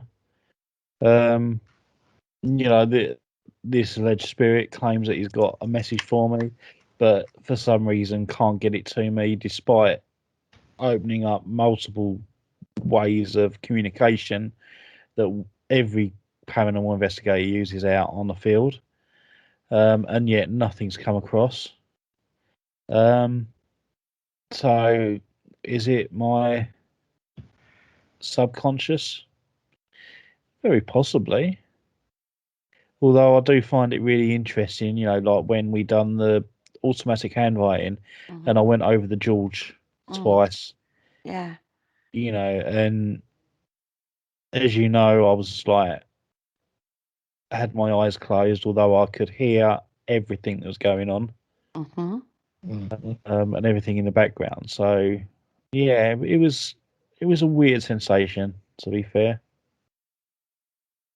For me, I would give him one more chance. I mean, and as I said earlier, I'm a bit peeved off with George. He always comes up but it seems now that the end part of that conversation, indeed, if that's what it was, we seem to be getting somewhere. And if we try it again and we can make contact relatively easy without having to go around all the houses, I mean, it would be worth and following up just to see what happens. But you know, for me, he's definitely you know, my sort of patience with him has worn quite thin.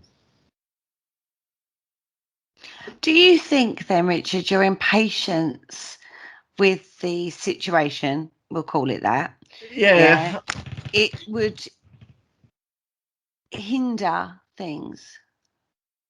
yeah, possibly. You know, I don't. I suppose, yeah. Perhaps I should think of it perhaps a bit differently. Perhaps, well, I am involved in this, so you know, I was involved when Paul first sort of went down at Hinkley, and have been involved pretty much throughout this whole sort of George saga. So yeah, I'm prepared to give it another go. Mm-hmm. Yeah, Or definitely you will do it. know, unless we think, well, we've got Kerry on the case now. He's been introduced to Kerry. You know, we're trying to get some big guns, some big spiritual guns and onto it, which might be and what it needs. Yeah. Well, I don't know quite what to make of it. I'm not going to lie at this stage. I think it's worth continuing the situation, you know, like trying to find out. Because if what I would like to happen, I'll put this out there, I would like more verifiable information. There's all well and good going into a banishing, but I'd like more information before we do that. See if there is anything we can verify. You know, if we get Absolutely. more details, we could get some verification Yeah, on things, historical verification. That would be interesting to me. absolutely. I mean, I would like to know more about him if Mhm. he is actually a spirit. And I'd like to know what he did, where he used to, you know, hang around, because I always thought this George character was had a connection to me by London, Mm. because that's where I'm from, and we was up in Hinkley. So I just thought maybe it's because I'm a Londoner that he had That you that. love London town, eh? Exactly, yeah. You know, and we'd always like break into song at every opportunity, and you Oh, know, of course. but yeah, no, that's how I initially thought of him. So I'd like to know whether or not he has actually got that connection, or is it something else that he's come to me because Well, we've got a maybe family potential member, or location with Norwich, haven't we? Potential, I mean, and yeah, that would be that more came out as work. well, didn't it? Mm. Yeah. But I'm not so sure. I mean, we could even go to Norwich, and because we're quite often up that part of the Yeah, world. Mm. That's why I want a bit more information on it. I mean, if his surname is Coden, George Coden, we can research possible mm, doctors there. But I'd like a time period yeah, Yeah, definitely need a time period. before we can start looking into that side of things. You know what I mean? yeah, All right, so Norwich may be the area we've got to look into. I don't know, very, very tenuous pieces of information. If I said to you, I need you to find, I don't know, Joe Bloggs and he lived in Newcastle, you'd be like, well, when? And, you know, what did he do? As a exactly. job, you know what I mean? It's a hard job to try and track But anything down on that. if he is a doctor, I mean, a practicing, you know, a doctor as we know what a doctor is. I mean, the medical board would hold. You know, they must have archives that go back a fair few years of who Yeah, was and who could practice and who couldn't. Mm. maybe he knows who Jack the Ripper was. Who knows? I very Maybe it much is Jack doubt the it. Ripper. Really? I don't Norwich? know. No. Might be. Well, I can't say yay or nay on that one, can I? No, but because I don't know the answers. uh, But I just find it great, isn't it? interesting. I find it fascinating. And if this is a real life and kicking spirit that's attached to our little Paul Rook, as in not attached as in badly, but likes him a lot and likes to hang around with him and talk to him when he comes on the board, and we can get him talking and giving us more verifiable information that we can research, this makes an interesting case study, guys. It does. And then we'll banish him. and then we'll send him off. Yeah. We'll send him on his merry way. Which brings me to the next topic of conversation. What do we think then about house clearance? Well, teams going out and saying that they can do house clearances. I've never. It's sort of like an area I've never really sort of thought much about. I've heard people saying they can do clearances, sort of they go around with bits of sage and stuff like that, but it's something I don't know a lot about. I could throw it back at you, Kerry, and say, and have you ever done a house clearance? Yeah. Right. Totally spiritual based belief system. Yeah. Only the person who's doing it and connected in really knows what they've done. Yep. Or believe that they know what they've done. Belief is playing a big part in this kind of scenario here. It does. It sort of really does hinge on belief, and the sort of people that will ask for a clearance probably believe in the paranormal pretty much like we do, So. I mean, I did one. Oh gosh, this I think my first was we kind of did the situation was the person who was in the house was part of the team, been experiencing bad activity, weird things happening.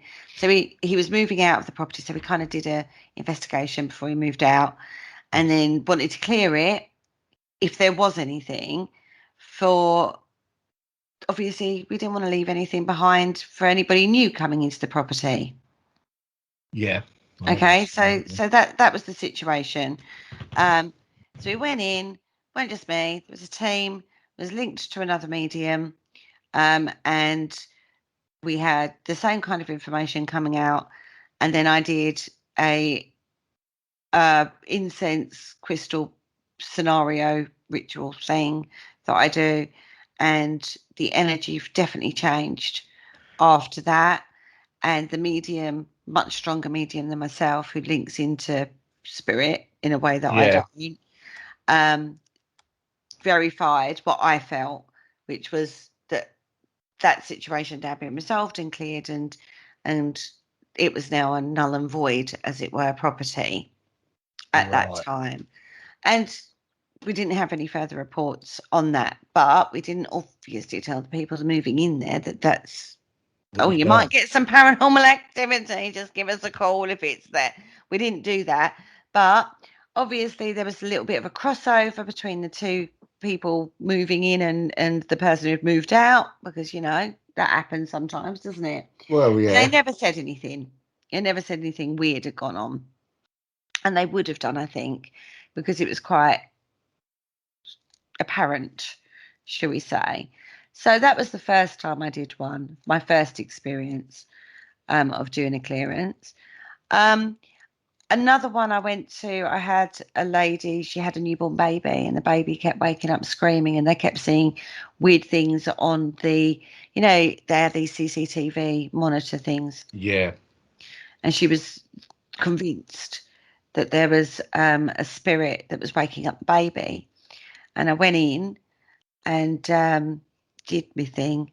And I felt that it was a lady that was looking after the baby, and she lost her own baby by cot death syndrome. Right. So kept waking up the baby to make sure it hadn't happened, the same thing hadn't happened. So it's a bit of an overzealous situation. And once I kind of explained, can't keep doing that. It's not going to, what happened to your baby was very unfortunate, very sad. But you can't keep waking this baby up just to check. You can, sit and watch the baby. We like the fact that you're protecting, but don't keep waking the baby up. And after that happened, you know, the mother reported there was no more issues from that. Right. So the skeptics have a field day with all of this. I totally understand that, because you've only got my word for this. Yeah, that's right. It would actually be quite interesting to run an experiment. I know it'd probably be a bit cruel on the family, but having seeing if it's more like a placebo effect. So you could probably, I don't know, go in with some normal everyday object and tell the person that this object will help keep spirits away. All you've got to do is leave it in the middle of the room, and the spirit will not be allowed to enter. And see whether or not that is enough to stop the activity, or what they're perceiving as activity is. Do you think, though, that now this isn't my belief system, but this would be what a skeptic would say. That's what you're doing when you do the white sage and the crystal thing anyway. You're giving them something that makes them I believe that it I will Yeah. stop very it. I very much liken it to when a medium does protection on somebody. Hmm. As I said to you before, countless times, I've seen different mediums do different ways Yeah. of protection on people, and it's almost like brainwashing them to thinking that they are protected, and it is actually the power of the mind that's It, protecting them. it's So about intention. yeah, but as I said, it's just like the power of their mind. They then think, okay, I've had this protection, although the protection's done nothing, but it's convinced them in their mind that they are protected. So they emit that from their mind, energy wise, and You're doing a trigger, cleansing in someone's house is just an extension of that. you're triggering somebody's in. What you're doing is you're triggering their A belief system. intention that they know Yeah. that they're protected. Yeah, that's Yeah, what you're doing. You're triggering that. yeah. You're basically giving them um their I don't know what I was going to say now. You're Um, triggering the belief yeah, the that belief they are system. protected because you're naturally protected. Yeah, So you're and triggering that belief. yeah, you're giving them that belief system, and because it's you that's told them that, as a crystal expert or whatever way you're going to go into this property, they have faith and they have trust in you. So by you telling them that they're protected, then they're like, oh, thank God for that, I'm protected. Mm. And that's why I thought it might be quite an interesting experiment to run, by just saying, I don't know, here's an object. You could tell them that you've done a spell on it or something or whatever, and just see whether that has an effect. And then you could go back there a week later and they go, oh yeah, that football you gave me, there was a spell on it that cured everything. I you mean, know to be fair, when you have children, yeah, mm, and this is normal. This is nothing to do with spiritual or belief system. There's nothing to do with it. When you have a kid that won't sleep, says I have nightmares, won't go to sleep. Like my son Riley used to have a lot of dreams about fire. yeah, He would be very unsettled because of that. Because he didn't want to dream about that, basically. So he would force himself to stay awake because didn't want to go to sleep because of these dreams of fire.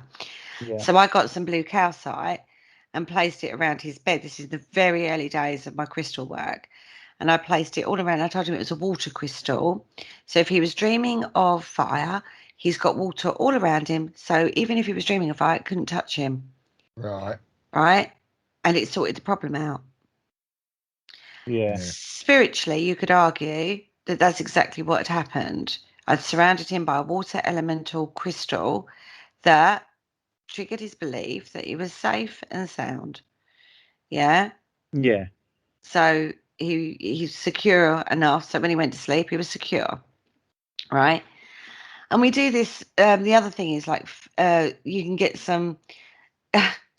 This is a bit of a silly one, but you can say the fairies are looking out for them while they sleep, and you get just some glitter, which is a bit of a nightmare to hoover up, I'll be honest, because it gets everywhere. But you can sprinkle glitter around the room and across the doorway and whatnot. Nothing can get You to you. can, The bogeyman can't get in, if you know Well, what I yeah, mean. I Kind of think that's quite a scenario. cute way of doing it. you Yeah. can purchase from one of the supermarkets. I don't know which one it is, but you can get monster spray, and all it All is right. just an air freshener with a bit of lavender in it. Mm. And for kids that are scared of going to bed because there's monsters under their bed or in the closet, you come along with your monster spray it, and then you tell the child that, okay, now I've sprayed that, there's no monsters. And because it's lavender as well, it helps you sleep. It helps them sleep as well, yeah. But It's it's isn't it all triggering their belief system though? Isn't yeah, it all triggering or reassuring and putting that into their mind that then solves the problem effectively? yeah, Do you know what I absolutely. mean? So you And take out the spiritual side of it, whatever way you want to deal with it, whether yeah, it be a lavender spray, whether it be crystals around the bed, whether it be glitter around, depending on what the problem is and what the child is like. You know, there are yeah, different ways, because not every child's going, "Oh, God, if I tried glitter on my son, he'd be like, what the hell are you doing?" Do you know what I mean? I'm not a Yeah. girl. Kind of scenario. But you know, there's lots of tools you can use, but we've always said with any of these spiritual tools, they're tools. yeah. And I You think with the exception of the crystals, because after experiencing that energy surge with the automatic handwriting, Yeah. I've never really picked up energy from crystals before. Yet you own so many of them. That's because they're Yeah, pretty and Christ. they look like planets. I Um, So we've gone but beyond planets, Paul. yeah, think, no. yeah. But to me, they're just they're nice, and I like having them. Mm, But I'll pick one up, and I don't feel anything from them. So for me, they're just pretty to look at. mm. But when I was doing that experiment with the automatic handwriting, the second before obviously you put it down, put the crystal down, the pen was very jolty. You know, it wasn't flowing. But the second you put that crystal there, it just started taking off. And that is probably the only time that I've experienced the energy from the crystals. I didn't feel it as such, but I could feel in the pen and the movements that it was going smoother. So I didn't feel anything from the crystal, but I noticed a change. Yeah. Right. Hmm. Interesting then. Yeah, So again, you can look at it from a human impact on another human. We've talked about this before when we've talked about thought forms and whatnot, haven't we? You know, a person having that impact on you, faith healing. This yeah, came up quite a lot in that show. Yeah. When we use that argument, is it the force of somebody on you and the impact it can have on you, the manipulation of another on another? Yeah. yeah, Which, you know, on a child, it's quite easy to do, yeah. quite frankly. Not being funny. It's very easy to do. Get away those bogeymen from underneath that bed or from Exactly. the But then wardrobe or that's whatever. sort of what you're doing when you do a cleansing. You're just using a more um, Sophisticated method. I say not sophisticated because it's just a bit of sage and you're wafting the smoke about. It's more of a spiritual legend,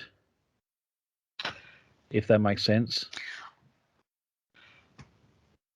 I was right. I say I'm playing devil's advocate because I do work spiritually.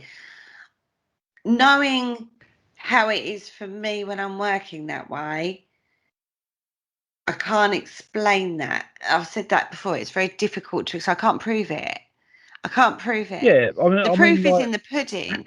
But what did, that mechanism is, whether that's fooling somebody into believing that that's now not a problem, so they then dismiss anything that might be happening or take it as normal, like yeah, I the mean, bangs and there's crashes and obviously, the house settling noises that might be making them believe it's paranormal. I don't know. But if yeah, you're but having, I just think because obviously you know, going back through the ages, different cultures used sage and the smoke and stuff to cleanse, and I think it's just basically like now we use that because that's what they used. Never mind that it could be complete rubbish. I I think would you have just to. like to point out there, it's not just sage. You can use lots of other different, so Oh it could have yeah, been Yeah, relevant to the but culture. I'm only saying sage because that's what Yeah, we. yeah. But you know, never mind it could be complete rubbish, but because you're doing it because they did it for a specific reason, you're then giving the person that owns a house that belief system that because they did it and you're doing it, it's all protected. I think you're, getting a bit sort of twisted with sort of like the charm because you can get away with a lot with children, and Mm. just sort of sprinkling the glitter would be enough. It's very easy, but I think when you're dealing with another adult, a client, they are going to expect something a bit different. You know, a a bit more involved from the person doing the clearing. Yeah, but it's still same sort of principle, isn't it? That's I think what we're getting at. Yeah, Personally, it's gaffer just tape and it's blindfold, just, and it's kids just sleep a well. an adult version of it, but you sort of, it is sort of a bit more complex. Yeah, yeah, Mm. like gaffer tape, chloroform, and a blindfold. That kid Yeah, will sleep all night. yeah. And we do Lovely recruit. not approve of that at all. No, no, obviously not, but it'll work. God help him when he becomes a father. God help him. Oh, God help Lucy is actually probably more it. It's interesting though, whatever way you want to look at it, because again, not one answer fits all, does it? I can Oh, tell you my experience, but it's Yeah, an that's right. experience. It's a personal experience of what's going on for me spiritually when I'm working that way. What comes out is interesting from those workings, should I say, when we was working on the Ouija, when we've done clearances, when we've, do all that kind of thing. So here's another concept which is very criticised in the field generally. Should people pay for should people be charging for their service? I don't have a problem with people charging for their service. It's a bit, as long as they're reputable, as long as, uh, yeah, just thinking about it, I don't have a problem with people charging. I think it's a very disputed Mm, conversation, that one, mm, because I understand that some people that can do mediumship turn around and say, "Well, it's a gift that I'm given, and it shouldn't be down to me to pay a charge for to use my gift." mm-hmm, So I can understand that. However, I can also understand the fact that if they're going to be doing it on a professional level, then why shouldn't they charge? mm, When mediums go out and do platform work, somewhere along the line there's a charge for it. mm-hmm. And again, no one bats an eyelid when that happens. But the second a medium goes to someone's home because they've asked for help, they get slated if they charge. Mm. So I personally don't see the problem with it because I can't see Sally Morgan turning around and going, "No, I'm not coming to your house unless you pay me." You know, Mm. or some of the other big mediums out there. So it's not just her. Um, Because it's the thin end of the wedge. You could actually say to you, Kerry, I mean, why do you charge for crystals? Because they Yeah. come free from the earth, that's it's not how it works. No, No. no, that's right. It's cost me money, thanks. Yeah, To get No, them. but then it's just so even I mean not just crystals either. You could say that about oil and petrol and Mm. everything that comes from the ground. Why yeah. do they charge you for fuel when it just comes out of the ground? Well, the It's all the process of overheads that they I was going to have, and say, it's it's the exactly the process of same. extraction, isn't it? Yeah. Exactly, and it's exactly the same with the crystals, as far But as I'm when we're concerned. talking clearance, when we're talking about a house clearance, in my opinion, I don't think it's wrong to charge. I think it's wrong to continually charge. So say you go and do a clearance and then the person comes back to you and says, well, I'm still getting stuff happen. It Mm. didn't work. And they go, oh, well, for another 50 quid, I'll come and do it again. I don't think, See, I because know. you then open yourself up because you go a one-off charge to, you know, cover expenses perhaps. Yeah. Yeah, Yeah, expenses, yeah. Right, because sometimes they're not on the doorstep. They're not like 5 minutes around the corner. So you've got petrol, time, your time. If you're using tools, the white sage isn't free unless you grow it in your back garden. And trust no, me, it's very difficult to grow. In this country, it is. You've outlaid. Like when I go in and I do like a clearance and I put crystals around the house, to the black tourmalines and the hematites and the whatnots. That's cost me money. yeah, So, do you know what I mean? When you think of it in those terms, cover the overheads, cover your overheads, fine. Yeah, but if you're going, well, that's say 50 quid, and then a week later you've got to go back and it's another 50 quid, and then a week later it's another 50. Oh, yeah, That's no, no. no, no, no, no. Do you know what I mean? yeah. Then You've it got to have some sort of becomes guarantee sort of thing on it. Uh, unethical, I doesn't do it? think though that when people do cleansings, um, they always come back. It doesn't last forever. And I think, if they say, if the medium goes to his house and says, right, okay, well, I can do the cleansing, it's not a problem. There is no guarantee that it will keep the spirit away forever. Mm. So maybe in a month, 2 months, 3 months, whatever down the line, you may need this doing again. This is my charge for this time. Next time it could be like 25% off. And then you've got yourself a regular customer that's totally understanding that that could happen again. And But where they're aware of what they're paying for, essentially, if they want to pay for it, because there are a lot of mediums out there will do it for nothing. hmm Yeah, I yeah. mean, I think, yeah, we know sort of like the industry quite well. I mean, people can get someone that doesn't charge or charge. I mean, it's up to the client and who Consumer they choose. market. Yeah, Mm. I mean, Bringing it back then in full circle, we started the show at the beginning, right, talking about locations. Do you think anybody should do a clearance on any location that they've hired? No, no, because they're hiring a venue to experience the ghosts or spirits that are in there. They're not they're not being paid, or they're not being invited in to get rid of the ghosts. Mm. interesting one, isn't it? I don't know. Even if the spirit is apparently telling the person that that's what they want.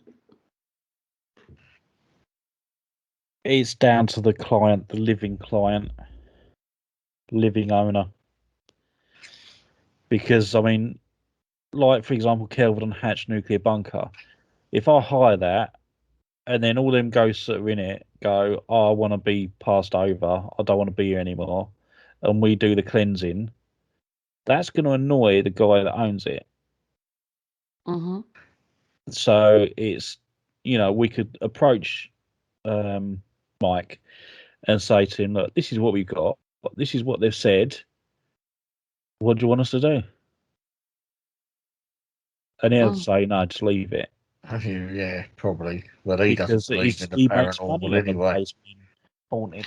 But a lot of mediums would argue the case that their job is to help spirit pass the message over and help and you're Yeah. not helping if you ignore. You're pandering to the needs of a mortal that's living, not the requirement and assistant to the spirit itself.